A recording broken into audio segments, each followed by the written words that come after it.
어, 오늘 말씀, 오늘 우리가 꿈꾸는 교회 7번째 시간입니다. 우리 산소망의 공동체라는 제목으로 함께 말씀을 나누고자 합니다. 예수님이 오신 이후에 64년이 됐을 때, 그 해는 초대교회 그리스도인들에게는 결코 잊을 수 없는 한 해였습니다. 주후 64년 7월 19일, 우리가 잘 아는 로마 대화재가 있었습니다. 19일 밤 로마의 시에 있는 대형 경기장 아래의 한 상점에서부터 불꽃이 시작돼서 이 불꽃이 무려 9일 동안 로마 전역을 태워가기 시작했습니다. 그때 9일 동안 로마시에 130만 명이 살고 있었는데 빈부격차를 막론하고 모든 도시들을 이 불꽃이 불태워갑니다. 그때 당시에 로마에 굉장히 발전된 도시니까 오늘날로 치면 14개 행정구역이 있었습니다.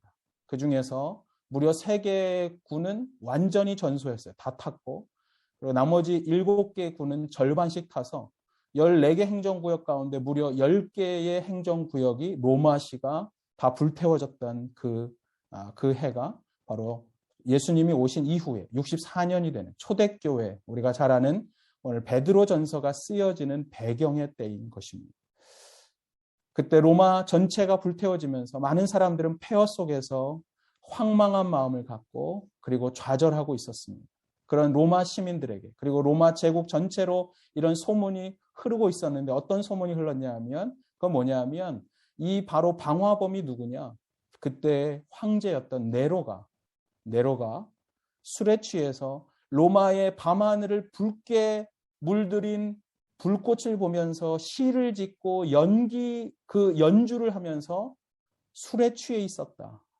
그래서 그것을 위해서 불을 질렀다라고 하는 그런 괴기한 소문이 로마시 전체를 휩싸이게 했습니다. 그들은 좌절했고 그들은 분노했습니다.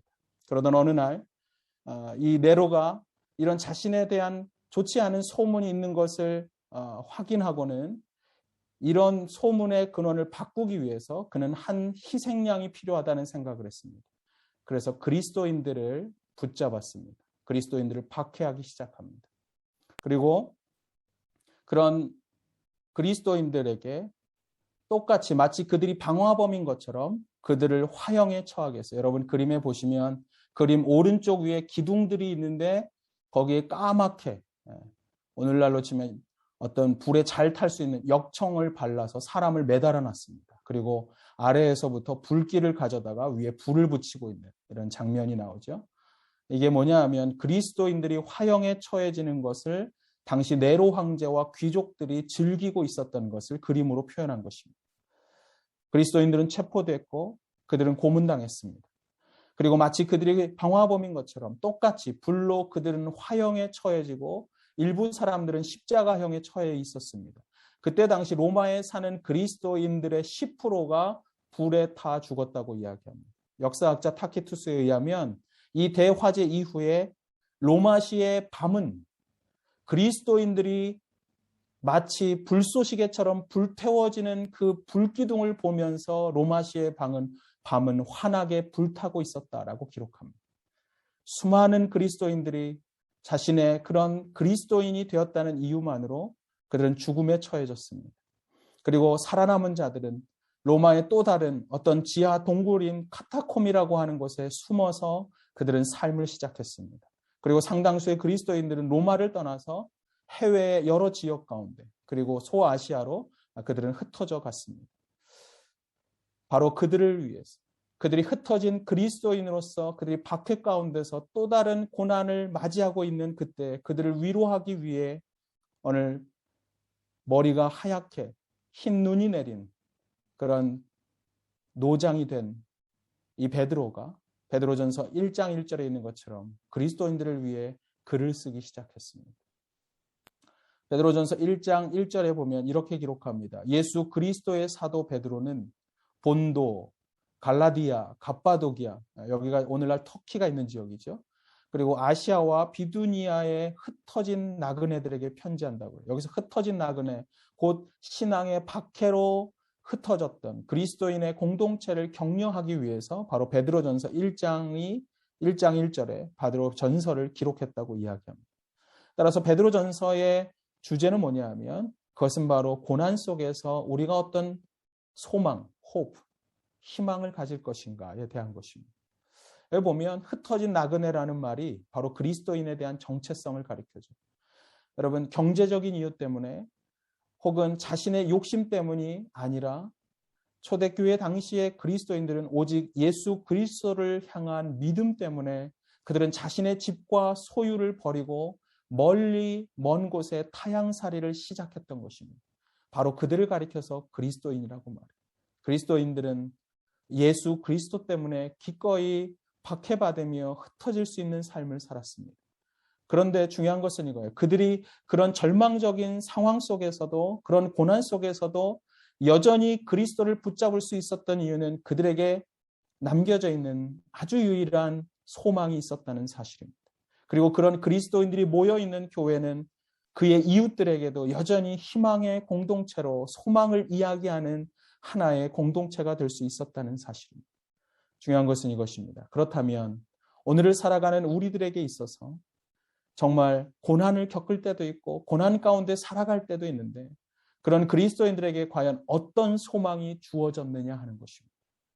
그리스도인이 가진 소망, 그것이 무엇일까요? 첫째로 거듭남의 소망입니다.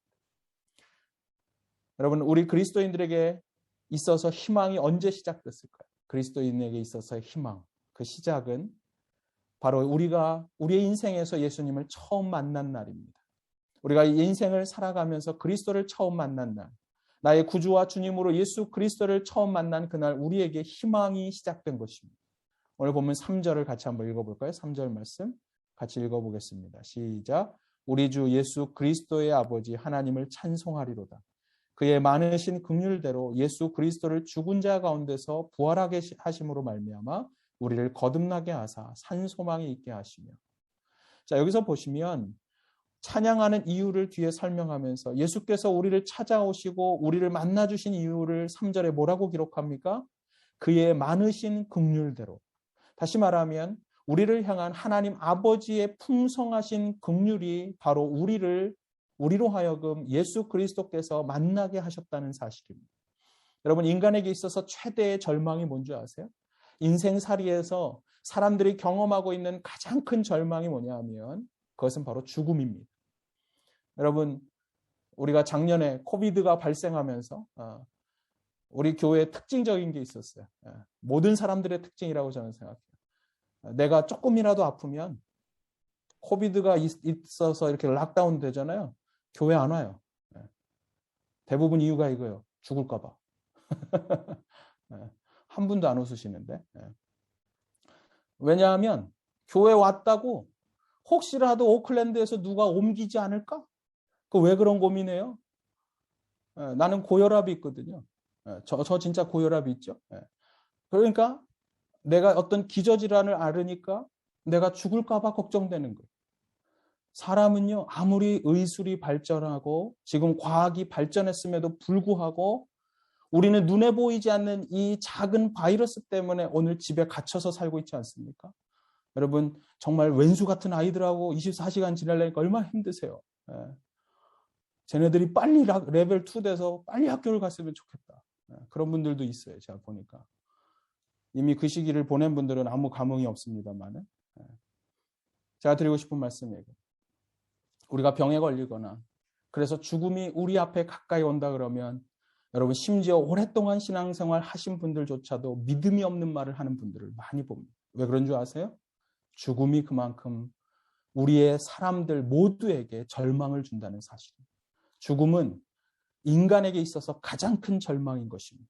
사람이 가장 두려워하는 게 죽음이고 죽음이 다가오고 있다는 것을 내가 깨닫는 그 순간, 내 앞에 죽음이 곧 다가온다.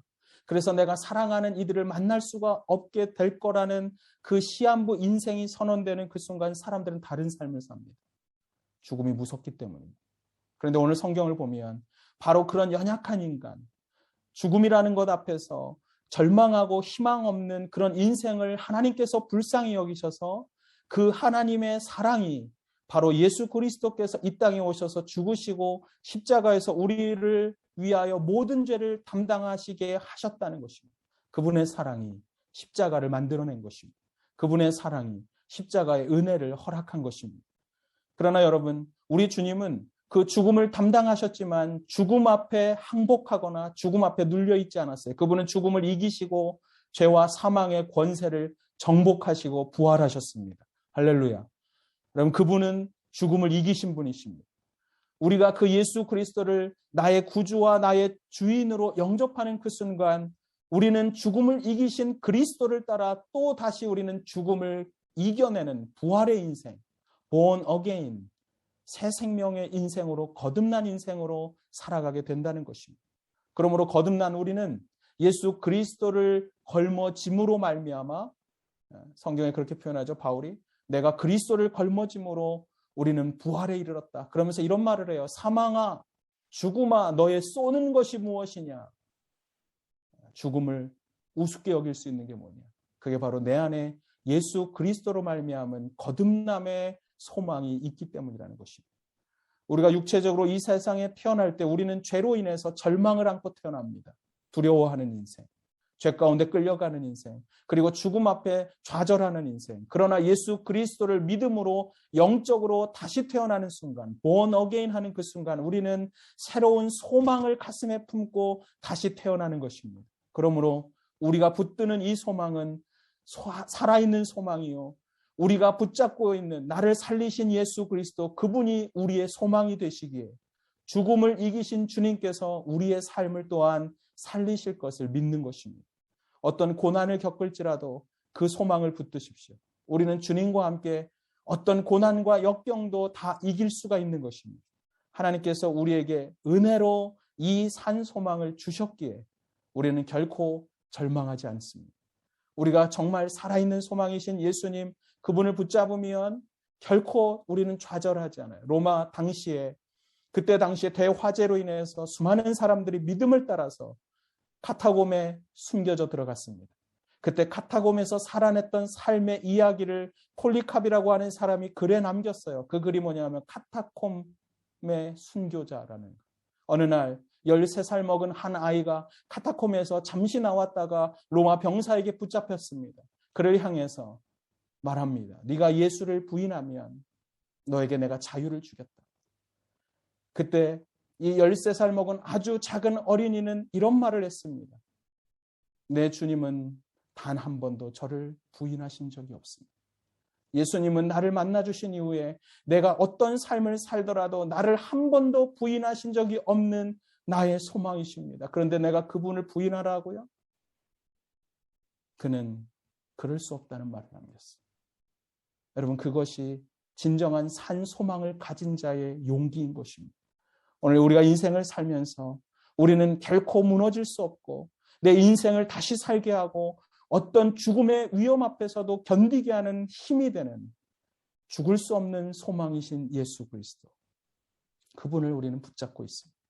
그래서 사도 베드로는 오늘 이 베드로 전서를 통해서 이 소망을 세상에 사라져버리는 소망과 구별하기 위해서 living hope, 산 소망, 살아있는 소망이라고 이야기했어요.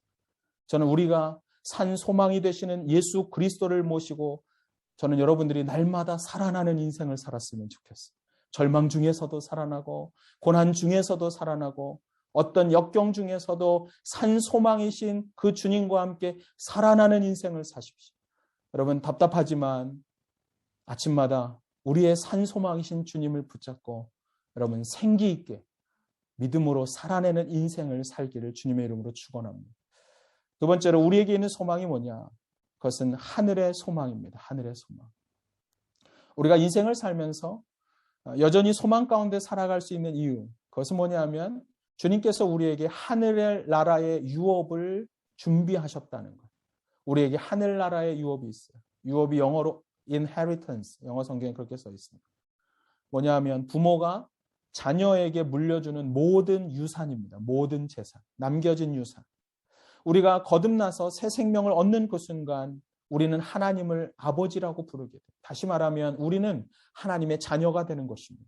그런데 성경은 하나님의 자녀가 된 우리에게 아버지이신 그 하나님께서 하늘에 있는 유산을 우리에게 주신다고 약속하고 있습니다. 그게 오늘 본문 4절 말씀입니다. 우리 같이 한번 4절 말씀을 읽겠습니다. 시작. 썩지 않고 더럽지 않고 쇠하지 아니하는 유업을 잊게 하시나니 곧 너희를 위하여 하늘에 간직하신 것이라. 여러분, 하나님 나라, 그 하늘나라의 소망이야말로 가장 확실한 소망인 것입니다. 오늘날 이 시대에 우리 여러분 얼마나 격동하는 시대인가. 저는 수많은 기업하는 사람들을 만나봤습니다만 여러분 얼마나 유동적이고 얼마나 불확실한 그런 기초 위에서 이분들이 기업을 하시는 분들이 얼마나 흔들리면서 살아가는지 몰라요. 저는 수많은 기업하는 사람들을 만나는데 그분들은 늘 불안함이 있어요. 위장병을 달고 살고 신경쇠약에 걸려 있습니다. 이런 말도 많이 했어요. 내가 남의 밑에서 종살이 할 때, 종업원일 때가 훨씬 낫다고. 돈을 많이 버는 것 같지만 그러나 그들의 마음과 영혼은 굉장히 많이 힘들어하는 것을 본 적이 많습니다. 그만큼 이 땅에 있어서도 하나의 기업을 운영하고 그 자산을 일궈가는 것이 쉽지 않다는 것입니다. 그래서 이 땅에 있는 수많은 역사 속의 기업들, 수많은 기업들이 여러분 100년을 넘기지 못합니다. 100년 넘긴 기업은 전 세계에 몇 개 없어요. 다시 말하면 수많은 기업들은 오늘날에도 여전히 흔들리고 있고 무너지고 있고 사라진다는 것입니다. 그러나 오늘 성경은 말씀합니다. 저 천국에 있는 하늘의 기업, 하늘에 있는 유산은 결코 사라지지 않는다. 오늘 영어 성경에 보면 never perish, never spoil, never fade. 결코 사라지지 않고 결코 썩지 않고 결코 더러워지지 않는, 더럽혀질 수 없는 것. 다시 말하면 이 세상에 수많은 고난의 바람이 흔들려도 결코 흔들릴 수 없는 것이 뭐냐? 그게 바로 저 하늘에 있는, 하늘에 예비된 우리를 위한 유산이라는 것입니다. 그렇다면 중요한 질문은 이것입니다. 과연 우리는 이 땅을 살아가지만 우리가 저 하늘의 소망을 가슴에 간직하면서 오늘 인생을 살아가고 계신가요? 여전히 썩을 것이고 여전히 더러워질 것이고 여전히 사라져버릴 이 세상에 미련을 두고 살고 계십니까? 아니면 저 하늘에 있는 기업을 바라보며 그 하늘을 꿈꾸는 자로 이 땅에서 살아가고 계십니까? 오늘 이 말씀을 여러분들이 오해하지 않았으면 좋겠어요. 이 말씀이 하늘에 있는 유산을 바라보라고 하니까 마치 세상에서 열심히 일하지 말라는 뜻으로 이해하면 곤란합니다. 여러분, 세상에서 열심히 일하십시오. 최선을 다해서. 여러분, 의욕을 가지고 열심히 일하세요. 저는 뉴질랜드에서 좀 열정 있는 그리스도인을 보고 싶어요. 사회생활 할 때도 자신의 삶을 살 때도 열심히 사세요. 열심히. 여러분, 비전이 있어야지. 비전이. 저는 우리 교회 청년들이 우리 갈렙이 가슴에 뜨거운 불이 있었으면 좋겠어요. 여러분, 우리 젊은이들이 가슴에 뜨거운 불길이 타올라요. 그런데 그 불길이 세상에서는 이 세상에 소망을 둘 때 타오른다고 생각합니다. 그러나 여러분 생각해 보십시오. 궁극적인 소망을 우리는 이 땅에 두지 않는 것입니다.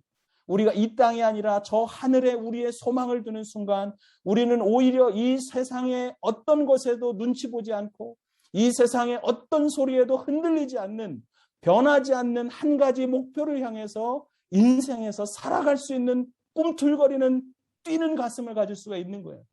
우리는 훨씬 더 자유롭게, 우리는 훨씬 더 욕심 없이 세상의 욕심이나 사심에 끌려다니지 않고 누군가의 눈치도 보지 않으면서 얼마든지 기업 활동할 수 있어요. 여러분, 그게 그리스도입니다.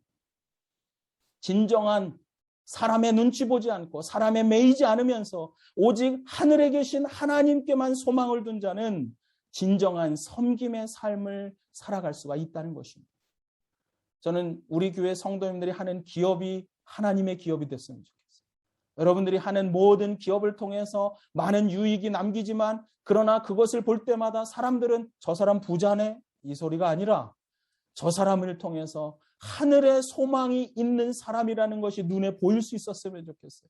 그런 사람은 인생이 달라집니다.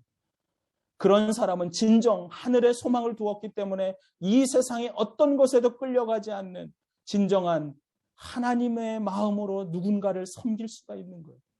저는 우리 교회에 계신 성도님들이 교회에서 봉사를 하든 여러분들이 공부를 하든 여러분들이 일을 하든 하늘의 소망을 둔 자다운 삶의 모습을 가슴에 간직하고 인생을 살아가는 모습이 있었으면 좋겠어요.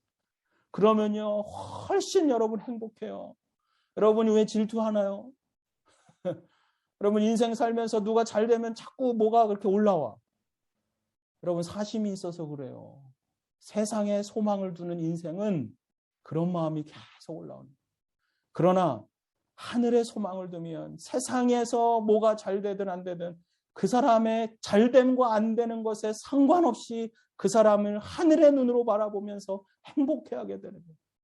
누구도 질투하지 않고 누구도 시샘하지 않고 누구도 시기하지 않고 진정 자유로운 영혼이 되어서 이 땅에서 온전한 봉사의 삶을 살아낸다. 얼마나 멋있습니까?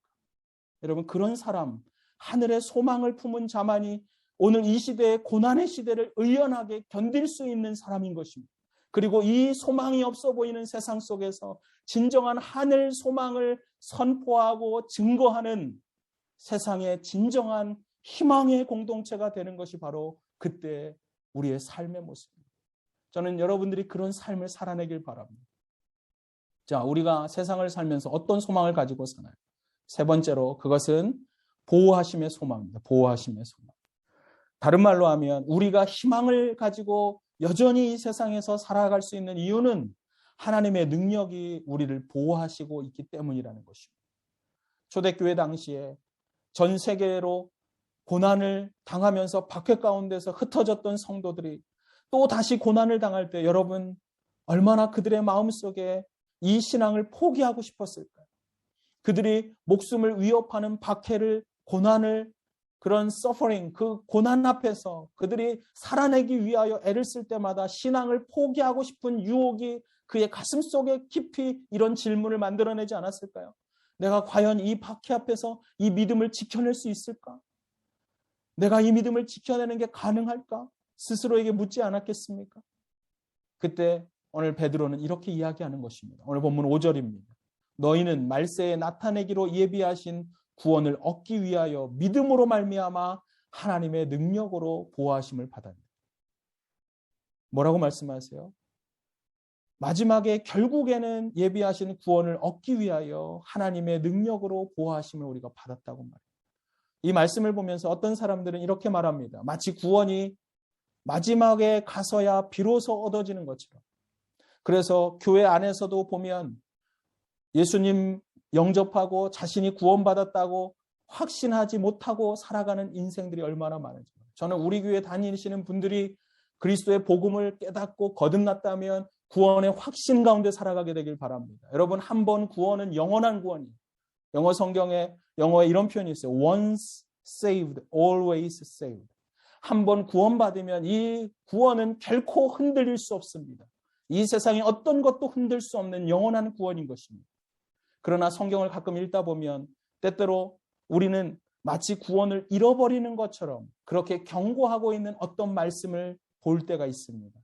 그러나 성경은 우리의 구원이 오늘 예수님 만날 때 주어졌다가 인생을 살다가 구원을 상실할 수 있는 가능성을 전혀 이야기하고 있지 않다는 사실.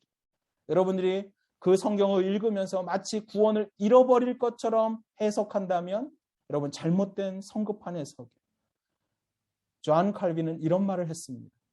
부모의 손을 잡고 벼랑길을 걷는 아이들에게 이 부모가 아이들에게 이런 말을 할 수 있잖아요. 너 손 꼭 붙잡아라. 네가 손 놓으면 떨어져 죽는다. 여러분 그 말이 경고지 그 말을 했다고 부모가 낭떠러지를 지나면서 내가 손 놔버릴 거야. 이렇게 말한다고 생각할 수 있겠어요? 지금 칼빈은 그 얘기하는 거예요. 부모가 손을 잡고 벼랑길을 걸어가고 있는 그 순간 아이에게 내 손을 꼭 잡아. 손을 놓으면 떨어질지 몰라. 그 말은 바로 그 아이를 향한 경고의 메시지. 안전하게 잘 지나가자. 여러분, 자녀의 안전은 자녀의 움켜진 손이 아니라 자녀를 붙들고 있는 부모의 우직한 손에 달려있는 것입니다. 하지만 부모는 얼마든지 이렇게 말할 수 있잖아요. 조심하라고. 않도록 조심해. 미끄러지지 않도록 조심해. 그리고 내 손을 좀 꼭 잡을 수 있겠니? 여러분, 저는 그 하나님의 손을 붙잡는 그 손이 바로 믿음이라고 생각해요. 하나님을 향해 어렵지만 믿음의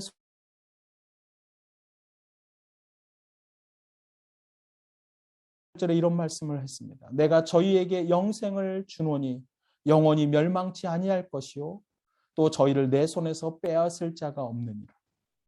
예수님께서는 영생을 주시고 나서 이런 말씀하는 거예요. 절대로 이 영생은 사라지지 않는다고. 절대로 이 영생을 내가 주었는데 내 손에서 그 영생을 빼앗을 자가 없다고. 여러분, 우리의 구원은 결코 사라지지 않는 것입니다. Never perish. 결코 없어지지 않아요. 하나님의 능력이 우리를 영원한 구원에 이르게 하는 것이기 때문에 그렇습니다. 그런데 오늘 성경에 보면 이 하나님의 능력이 보호하시는 것이 우리의 구원만이 아니라 한 가지가 더 있다고 가르쳐 줍니다. 6절을 한번 보세요. 6절을 함께 읽어보겠습니다. 시작. 그러므로 너희가 이제 여러 가지 시험으로 말미암아 잠깐 근심하게 되지 않을 수 없으나 오히려 크게 기뻐하는도다. 그러므로 앞에 뭐가 있냐 하면 믿음으로 말미암아 하나님의 능력으로 보호하심을 받는다라는 말씀이었어요. 그러므로는 이것입니다. 하나님의 능력으로 보호하심이 내게 있으므로 너희가 이제는 여러 가지 시험을 겪지만 그러나 그 때로는 그 시련 때문에 잠깐 동안은 근심할 수도 있지만 그 오늘의 고난에 휩쓸려가고 그래서 미래의 고난 앞에 두려워하는 인생으로 우리는 연약하지만 그러나 하나님은 지키신다는 거예요. 여러분, 우리가 인생의 고난 앞에서 우리는 여전히 아파할 수가 있습니다. 흔들릴 수가 있어요. 중요한 것은 이것입니다. 우리의 그 연약함을 하나님이 아신다는 것입니다. 그리고 하나님의 그 능력은 오늘 고난의 삶에서 우리의 삶을 보호하시고 지키실 수가 있습니다. 종종 우리는 고난 속에서 이렇게 부르짖지 않습니까? 하나님, 왜 우리에게 이런 능력이 안 되는 고난을 허락하시는 건가요? 왜 우리에게 고난을 능히 감당할 그런 하나님의 능력을 왜 안 주십니까? 오늘 말씀을 보면서 믿음으로 말미암아 하나님의 능력으로 보호하심을 받느니라. 이 말씀을 들으면서 우리는 이래요. 하나님, 고난을 지나가는데 좀 능력 주세요. 좀 이기고 싶어요. 우리가 잊어버리는 게 있어요. 바로 그 앞에 이렇게 말씀이 써 있어요. 믿음으로 말미암아 하나님의 능력으로 보호하심을 받았느니라. 우리가 이미 보호하심을 받았습니다. 근데 그 순간 언제 그랬느냐? 믿음이 있을 때 그랬다. 여러분, 믿음으로, 이 말이 중요해요. 고난과 두려움 앞에서 우리가 발휘해야 될 것이 무엇입니까? 그것은 바로 믿음인 것입니다. 여러분, 믿음은 선택이에요. 우리의 고난의 상황, 어려운 상황, 인생을 살아가는 선택의 순간, 극한 상황에서 우리는 믿음을 선택할 수가 있어야 돼요. 여러분, 베드로가 인간 중에 유일하게 무리를 걸었어요. 무리를. 예수님이 아닌데. 무리를 걸을 때 그 베드로가 걸으면서 파도를 보면 빠졌지만 그러나 예수님을 보면 무리를 걸을 수가 있었어요. 우리의 두려움의 대상, 내 무너짐의 대상, 이 세상의 파도를 바라볼 때는 우리는 언제나 넘어집니다. 그러나 믿음으로 예수 그리스도를 선택하고 믿음으로 그리스도를 바라보기로 결정하는 그 순간 우리는 고난과 내 두려움의 대상인 파도를 얼마든지 딛고 걸을 수가 있다는 사실입니다. 저는 여러분들이 믿음으로 이 하나님이 주신 예수 그리스도의 산 소망을 붙잡고 그러고 믿음을 발휘함으로 고난과 절망의 순간 여러분 고난의 파도를 걸을 수 있었으면 좋겠어요. 여러분, 우리는 얼마든지 고난을 딛고 일어설 수가 있어요. 예수 그리스도 산 소망이신 그 주님을 믿음으로 바라보며 고난의 시간을 능히 견뎌내고 이겨내는 우리 사랑하는 지구촌교회 모든 성도님들 되기를 주님의 이름으로 부탁드립니다. 그러면 우리는 절망 속에서도 주님을 찬양하고 그리고 이 세상에 절망하는 수많은 사람에게 산 소망이신 예수 그리스도를 증거하는 소망의 공동체가 될 것입니다. 여러분, 살아가면서 소망 있는 자의 삶을 사십시오. 웃으세요. 행복하게 오늘을 살아가십시오. 여러분은 행복한 사람입니다. 우리 함께 기도하시겠습니다. 우리 이 시간 기도할 텐데 혹시 내가 오늘 이 시간 속에 고난 가운데 있는 것이 있다면 하나님 앞에 기도했으면 좋겠어요. 하나님, 내가 믿음으로 주님을 바라봅니다. 하늘의 소망을 바라봅니다. 지금 이 시간 내 두려움의 대상을 바라보지 않겠습니다. 내 미래를 바라보면서 불확실한 것 때문에 걱정하고 넘어지지 않겠습니다. 산소망이신 주님을 바라보며 저 하늘에 나를 위해 준비된 유업을 바라보며 세상 유업과 함께 살아가지 않도록 주님 저를 인도하여 주옵소서. 우리 이 시간 오늘 말씀을 붙잡고 함께 기도하시겠습니다. 거룩하신 아버지 하나님, 그렇습니다. 오 아버지 하나님, 주님께서 인도하여 주시소. 아버지 하나님, 진정한 하늘의 위협을 하나님 받은 자로서 우리가 구원받고 거듭나며 그래서 하늘을 바라보기에 오 아버지 하나님, 그 하나님을 바라봅니다. 주님 믿음으로 주님만 바라보며 인생을 살아가는 우리들 모두가 될 수 있도록 인도하여 주시옵소서. 주님께서 붙들어 주시고 주님께서 역사하여 주시고 아버지 하나님이 하시는 그 놀라운 은혜 아래 하나님 우리들 모두가 살아갈 수 있도록 하나님이여 인도하여 주시옵소서. 주님께서 역사하여 주시옵소서. 주님 바라봅니다. 의지합니다. 오 아버지 하나님, 하나님께서 우리로 하여금 온전한 믿음의 삶을 살도록 주님 지켜 주시옵소서. 주님, 주님만이 우리의 소망이 되십니다. 주님만 우리의 능력이 되십니다. 주님만을 찬양합니다. 제가 기도하겠습니다. 우리의 산소망 되신 주님, 지금의 어려움과 고난 속에 주님만을 바라봅니다. 주님만 의지합니다. 오 아버지 하나님, 우리가 다른 누구 아닌 예수님만을 바라보며 나아갈 때 우리 인생 가운데 일하시는 그 하나님을 보호하심과 그분의 능력을 경험하며 내일을 향해 날아갈 수 있도록 주께서 인도하여 주시옵소서. 주님 앞에 믿음을 드리고 주님 앞에 산소망 되신 그 하나님 앞에 참된 우리의 꿈과 비전을 가지고 나아가는, 그래서 세상을 변화시키는 당신의 사랑하는 백성들이 되게 하여 주옵소서. 우리 주 예수 그리스도의 이름으로 기도합니다. 아멘.